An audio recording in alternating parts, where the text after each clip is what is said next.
کہ خان صاحب کو بخار تھا، ان کی طبیعت کیسی رہی، تو ملازم نے بتایا کہ وہ تو جم میں اور پچھلے 2 گھنٹے سے جم میں ایکسرسائز کر رہے ہیں.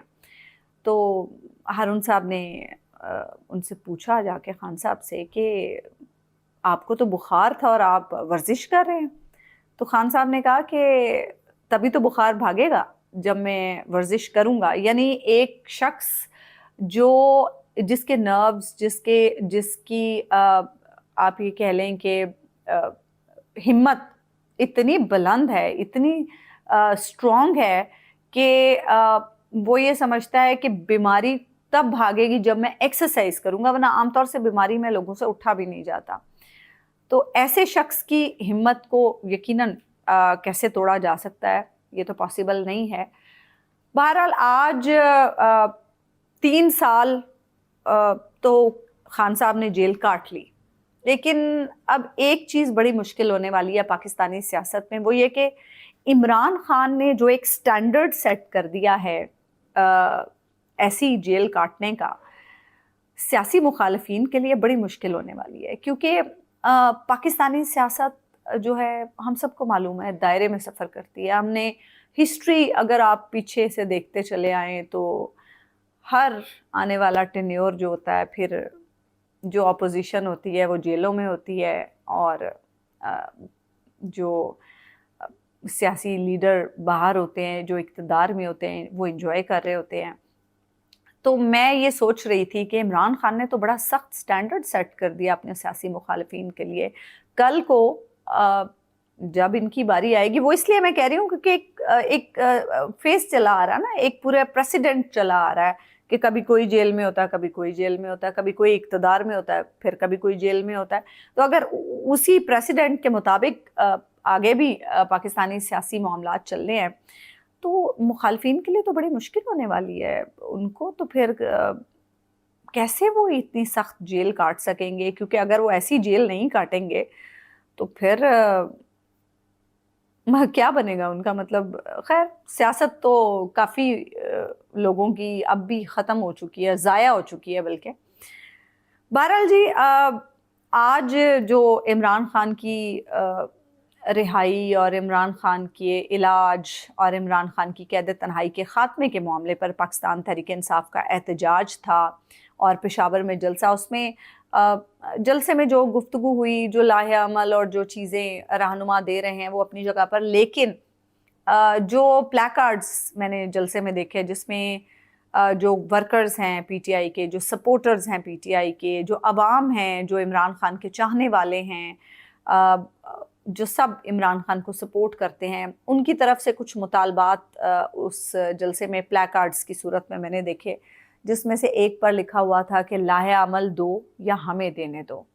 اور پھر اس کے علاوہ تھا 1 پوائنٹ ایجنڈا عمران خان کی رہائی، اور پھر یہ بھی کہ تقریر نہیں لاہے عمل دو. یعنی عوام جو ہیں وہ اب ان کی بس ہو چکی ہے اور وہ چاہتے ہیں کہ اب یہ قصہ جو ہے وہ آر یا پار ہو اور بس اب جان چھوٹے. کیونکہ ان 3 سالوں میں عمران خان کا بیانیہ مزید مضبوط ہوا، عمران خان کی سیاسی مقبولیت میں مزید اضافہ ہوا، اور عمران خان جب تک جیل میں رہیں گے اس میں مزید اضافہ ہوتا چلا جائے گا. لیکن ہمارا کیا نقصان ہوا اس پر بھی میں بات کروں گی. لیکن بات یہ ہے کہ 3 سال مکمل ہو گئے. ان 3 سالوں کے بعد بھی آج بھی کتنی کوششیں ہوئیں، کیا کیا نہیں کیا گیا ان 3 سالوں میں. عدالتوں کا بھٹا بٹھا دیا گیا، عدالتی نظام میں کہتی ہوں ختم کر دیا گیا، ادارے تباہ ہو گئے، سسٹم تباہ ہو گیا، جمہوری نظام کا کچھ نہیں بچا جمہوری نظام کا. لیکن ان 3 سالوں میں آج بھی سیاست کا محور، پاکستانی سیاست کا محور صرف اور صرف عمران خان ہے. آج بھی کوئی کسی سے ملتا ہے، کہیں آپ کسی محفل میں چلے جائیں، آپ کہیں سر راہ کسی سے گفتگو کرنے لگیں، سلام دعا کے بعد پہلی بات کیا ہوتی ہے؟ عمران خان دا کی بنے گا؟ خان باہر آ جائے گا؟ خان کو دریا ہو رہا ہے. مطلب ہر شخص آپ سے یہی سوال پوچھتا ہے دو لوگ آپس میں بیٹھتے ہیں، شاید سلام دعا حال احوال کے بعد ساری گفتگو سیاسی معاملات پر ہوتی ہے، اور سیاسی معاملات میں محور کون ہوتا ہے؟ عمران خان۔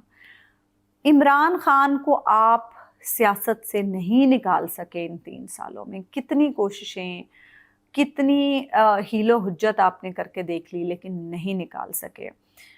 اور افسوس اس بات کا ہوتا ہے کہ عمران خان کے بکس میں، عمران خان کی ضد میں عوام کے ساتھ بڑی زیادتی ہو گئی۔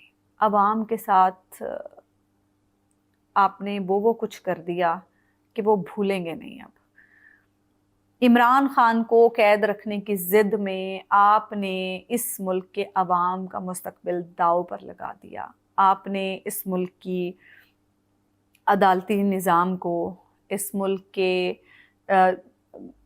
جو جمہوری ڈھانچہ ہے اسے، اس ملک کی معیشت کو، ہر ایک چیز کو آپ نے داؤ پر لگا دیا، اور صرف ایک سیاسی رہنما کو دیوار سے لگانے کے چکر میں آپ نے 25 کروڑ عوام کو دیوار سے لگا دیا۔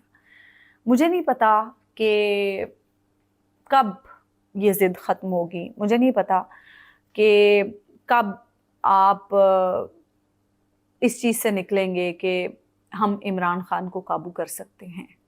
صرف ایک شخص کو قابو کرنے کے لیے خدا را 25 کروڑ عوام کا نقصان نہ کریں۔ اور اب بھی شاید ڈیمیج کنٹرول ہو سکے، اب بھی ہو سکے، اب بھی شاید یہ جو کولیپسڈ سسٹم ہے یہ اپنے پیروں پر کھڑا ہو سکے، اب بھی شاید یہ سسٹم ڈیلیور کر سکے، لیکن اس کے لیے شرط صرف ایک ہے کہ عوامی مرضی پر چلیں، عوام کی مرضی کو اہمیت دیں۔ اور عوام کی مرضی کیا ہے وہ آپ کو 8 فروری 2024 کے انتخابات سے معلوم ہو چکا ہے۔ آگے آپ کی مرضی ہے۔ مجھے اجازت دیں، اللہ نے کے بعد۔